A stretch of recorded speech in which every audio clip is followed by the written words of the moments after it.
All right, guys, I'm going to do a part 2 on day 4. One of the things that you'll notice in the when you read day 4 is that God sets up these lights in the firmament to divide the day from the night. And he says in verse 16, the greater light to rule the day and the lesser light to rule the night. So they go in 18, they rule over the day and over the night and to divide the light from the darkness. So in this concept is that like the sun and the moon and the stars are rulers in a sense. They rule, and their job is to help keep the division of light and dark, so we understand what the dark is and what the light is. And, later writers in the Bible and in apocryphal texts and stuff, when they looked at this thing, this language, they would, and meditated upon it, they would come up with these ideas of, that like the stars and the planets were closely associated with, like angels who were in charge of different parts of God's creation. Okay. And this is a concept that actually shows up in C.S. Lewis. He has a series called the Out of the Silent Planet trilogy. The first book is Out of the Silent Planet, and then Paralandra, and then I can't remember the name of the last book. It's a great series. I would recommend reading it. But C.S. Lewis, the silent planet is Earth, and what C.S. Lewis does in that story is he uses these biblical concepts to kind of say, like, look, there's like an angel that's put in charge of every different planet, and there's like an angel in charge of Mars, and there's an angel in charge of Earth, and there's an angel in charge of Venus, and so on. And these angels are like, like divine beings. They're not just angels in the sense of being just a messenger. They're actually divine beings that God puts in charge to rule over these planets. And the ruler over Earth rebelled and he became Satan. And that's why Earth is now a silent planet, is because there's no communication between the divine beings and Earth because the ruler put over Earth rebelled. Anyway, so this guy goes on like a trip. He gets on a spaceship and flies to Mars, and he meets the divine ruler there. And then he goes to Venus and meets the divine ruler there, and so on. And then he leads like a rebellion, that prepares for the second coming of Christ on Earth, so that, Christ can establish his reign over the earth again. This is a C.S. Lewis concept, book. So I bring it up just to point out, like, the concept I'm talking about here is not outlandish. Like, even someone as mainstream as C.S. Lewis, who wrote the book Mere Christianity, that defines, like, tries to define mainstream Christianity, is like fully aware of the concept I'm telling you guys, and wrote a book trilogy about it. Okay, so the idea is that that this idea of like the sun and the moon and the stars ruling over different parts of the day or the night or over the times and seasons, and that they're associated with like angels or divine beings who are in charge of this stuff, you see it pop up in other parts of the scripture. So like, let me show you an example where in you all know this one. I'll go to Job 38 verse 7, where Job is asked by God where he was before the earth was created, and he says, where were you? Where wast thou when I laid the foundations of the earth? Declare if thou hast understanding. And he goes on. He says, when the morning stars sang together. See, the morning stars. So when they sang together, and all the sons of God shouted for joy. So see, that's Hebrew parallelism, and sons of God is in parallel with morning stars. And so in this verse, poetically, the poetry is saying that the sons of God should be compared to the morning stars. That in the premortal life, before the world was made, the sons of God that were with God, so these are divine beings. In the Old Testament, they're sometimes called the Elohim. Elohim can mean like God the Father, or the head God. It can also mean the gods in plural, and it refers to the sons of God. And again, I'm not making this up. This is in the Hebrew. An evangelical Christian scholar named Michael Heiser talks about this all the time. This is something that biblical scholars recognize, that our translations don't capture this concept well enough, because we're afraid, again, of our traditions. We're afraid of, like, making it seem as if there's more than one divine being, because there's only one God, right? But actually the Bible doesn't say that. The Bible says there's one head God, one God in charge. There are other lesser gods. The sons of God would be some of these. So anyway, these sons of God are there in the premortal life, and they're compared to stars, right? See, and this is not blasphemous. They're stars. They shine, but they shine less brightly than God does. They're not as bright and wonderful as he is. And they get their light, and as I'm pointing out in the creation story, they get their light from God. So they only shine insofar as they let themselves be lit up by God. So there's no blasphemy here. There's no trying to take over God's spot, as other Christians sometimes accuse us of saying or doing.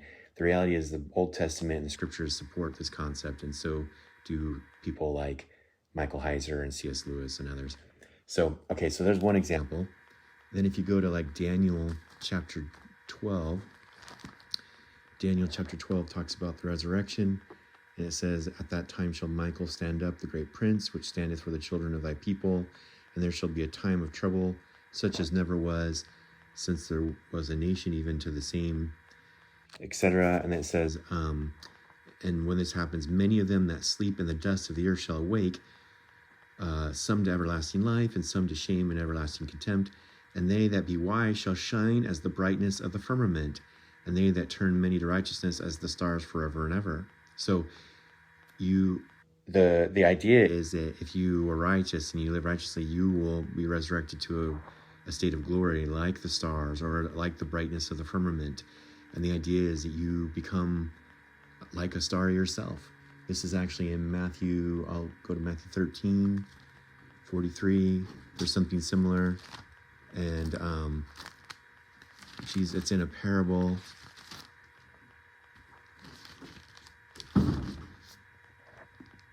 And Jesus says, then when the Son of Man shall send forth his angels, and they shall gather out of his kingdom all the things that offend, and them that do iniquity. Then shall the righteous shine forth as the sun in the kingdom of their Father. Who hath ears to hear, let him hear. Okay, so we're supposed to become bright like the sun, or bright like the stars. We're supposed to be filled with glory.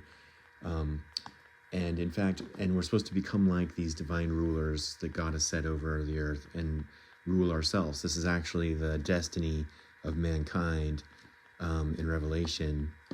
Here, let me go to Revelation.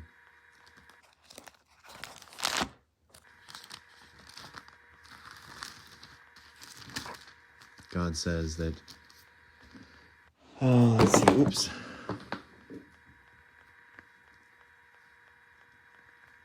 To him that overcometh, in Revelation 3:21, will I grant to sit with me in my throne, even as I also overcame and sat down with my Father in his throne. And in chapter 2, 26-27, he that overcometh and keepeth my works unto the end, him will I give power over the nations, and he shall rule them with a rod of iron. Okay, so and I will give him the morning star. See in verse 28.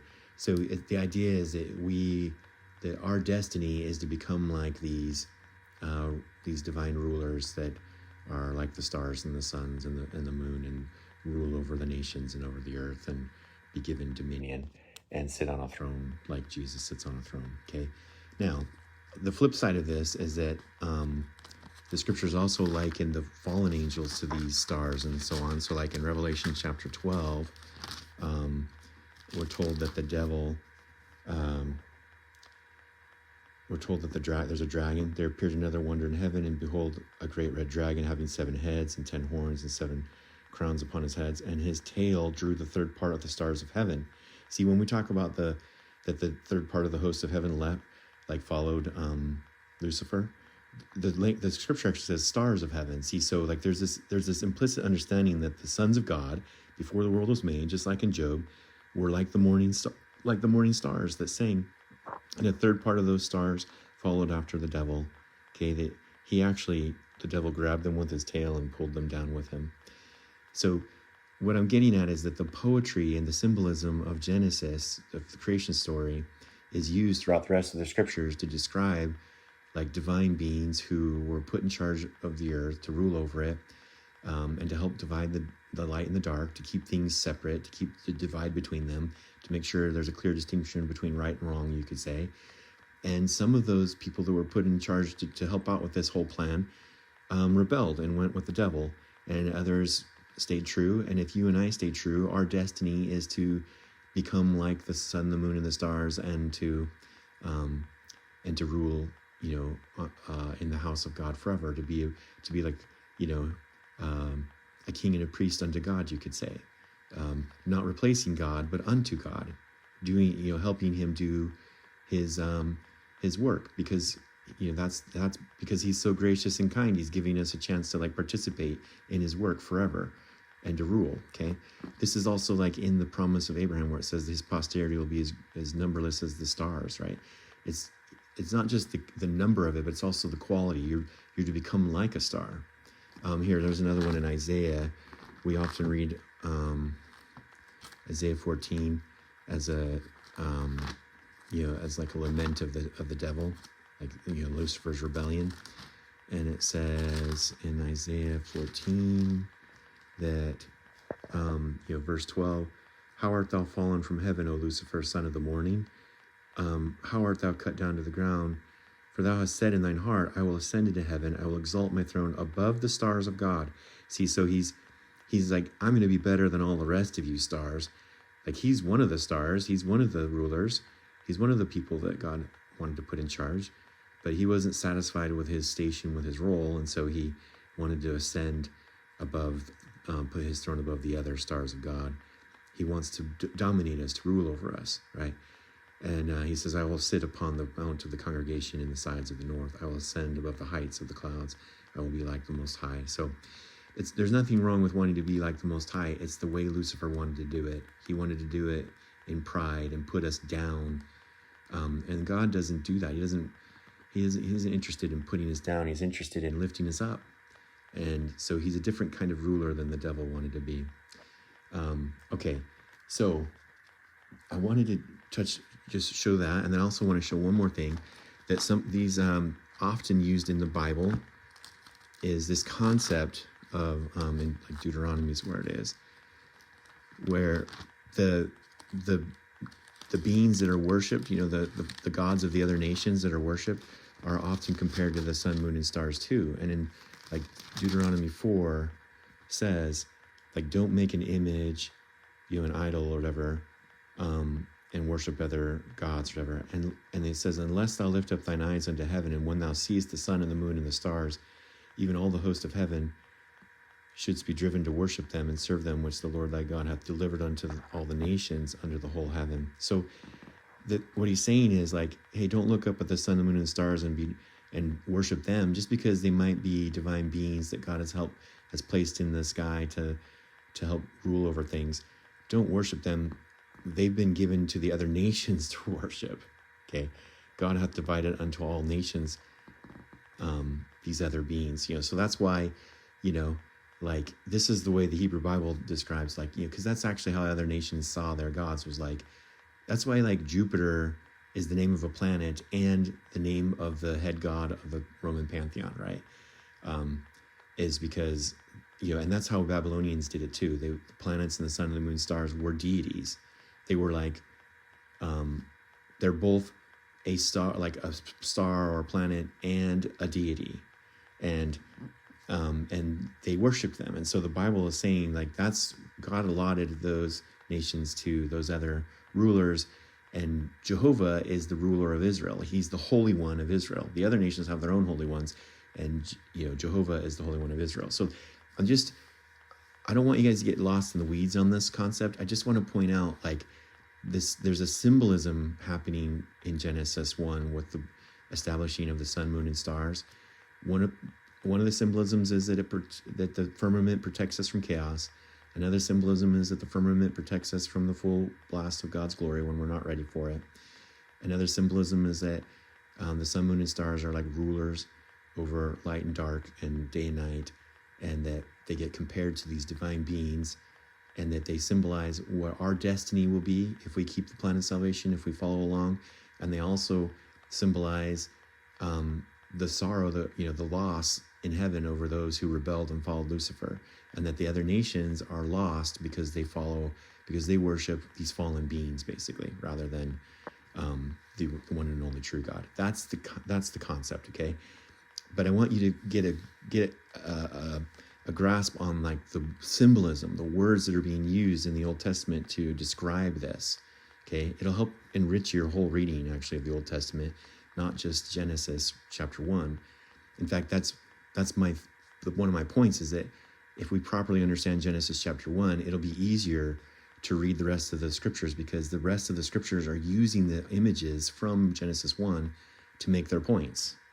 They keep bringing up stars and the sun and the moon, and they bring up waters, and they bring up, the firmament over and over again in different contexts, right? So like the symbols, the ideas, the backstory of all of these stories in the Bible are being laid out in Genesis chapter 1. Then one last point I want to make, if you go to Revelation 20, we'll go to 21. Okay. In Revelation 21, there will be a new heaven and new earth, right?